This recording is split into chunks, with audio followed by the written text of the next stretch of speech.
Hello, everybody. I hope you are doing well on this beautiful day. My name is Lashana Day Similolu. I am the co-founder of Rise Business Solutions, and we are an accounting and business consulting firm located right here in Tucker, Georgia. And I just wanted to come here with you guys today because it's tax season. The IRS is opening up next week. Everybody's talking about taxes. Everybody's thinking about taxes. Everybody has questions about taxes, right? So I just wanted to come here with you guys today and share some tips. Um, a couple weeks ago, I did a video giving tips for mainly individuals. So today, I just want to share some tips for my entrepreneurs. I know a lot of people started businesses last year, or they might be working to grow their business, and they might not understand all the accounting and tax aspects of running a business. So today, I'm going to give you guys three tips, three of my biggest tax mistakes to avoid as an entrepreneur. Okay.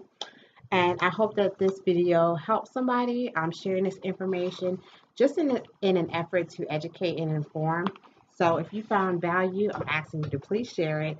And if you know anybody who's an entrepreneur, give them these tips and help them, right? It's all about helping others. So my first biggest tax mistake to avoid as an entrepreneur is commingling your funds, right? So the first rule in business is really to know your finances. You should be able to know really at a glance what you're bringing in and what is coming out of your business. So for tax purposes, you need to ensure that you're keeping good records. The best way to do this is to have a separate account for your business and your personal income and expenses, right? So the best way to do this is to go ahead and open a business account for your business.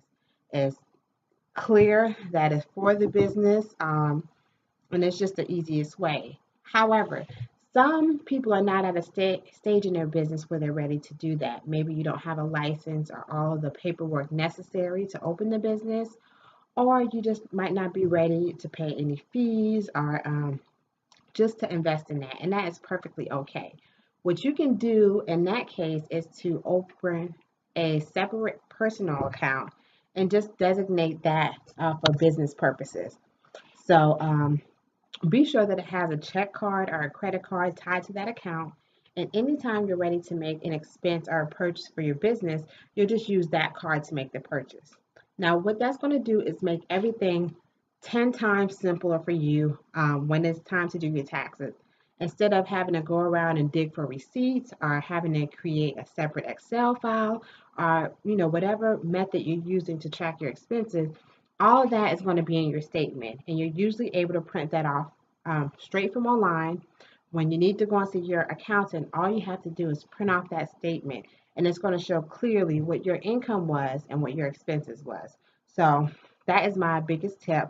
Record keeping is absolutely essential to doing taxes, right? Um, Another thing that I would advise you to do is to go ahead and invest in an accounting software. Now, QuickBooks is a very popular one. A lot of business owners are using QuickBooks, but I have an even better alternative for you. It's called the Wave Accounting app, and I'm going to drop a link in the comments of this video with a blog post that we did on our website that shows the 5 reasons you should be using the app.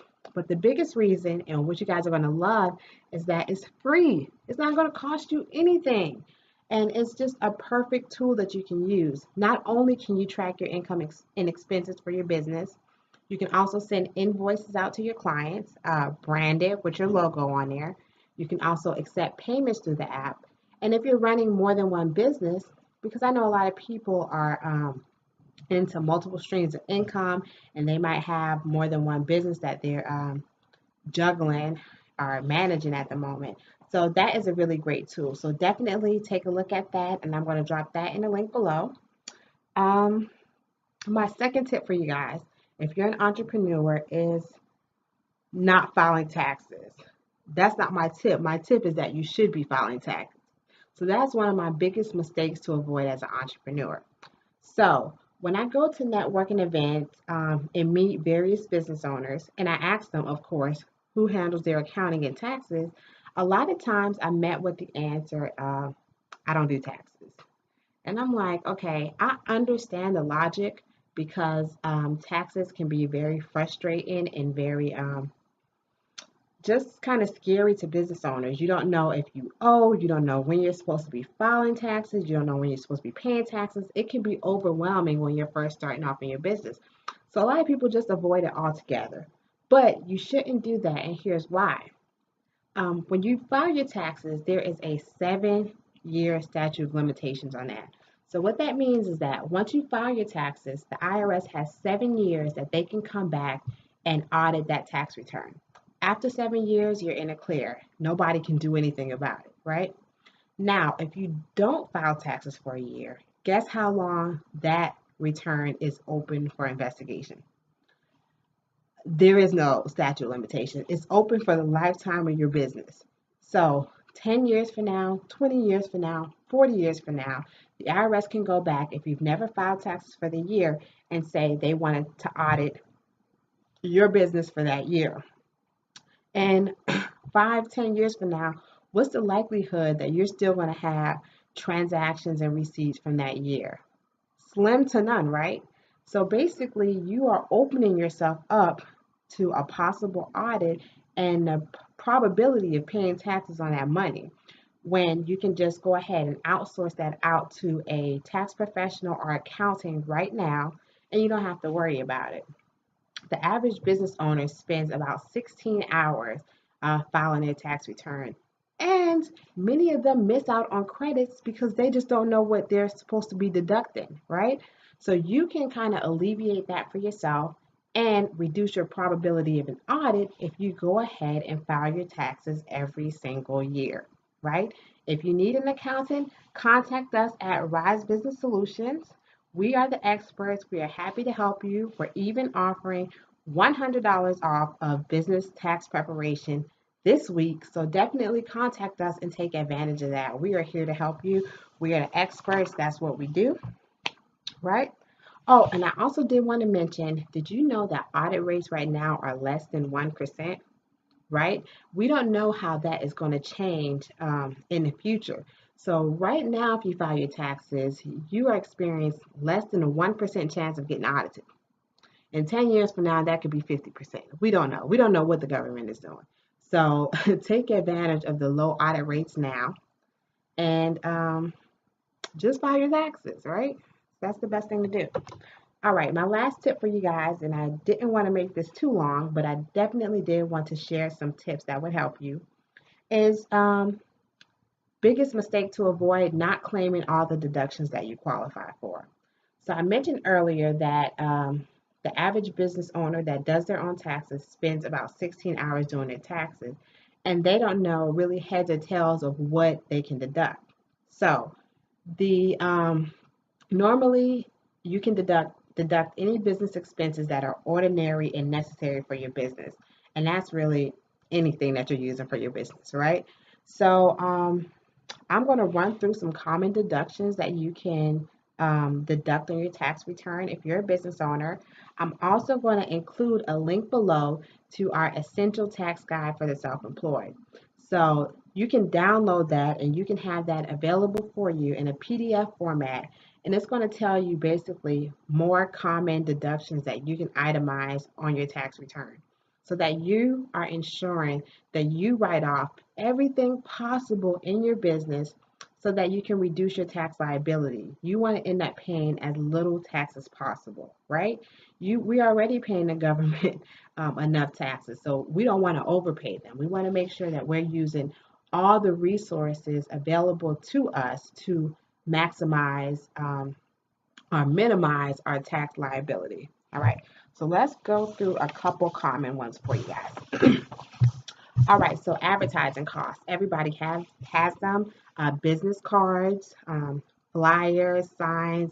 If you are, let's say, a realtor and you're giving gifts to your clients, flowers, cards, you can deduct all of that. Home warranties, you can deduct. Newsletters, you can deduct if you send it out to your clients.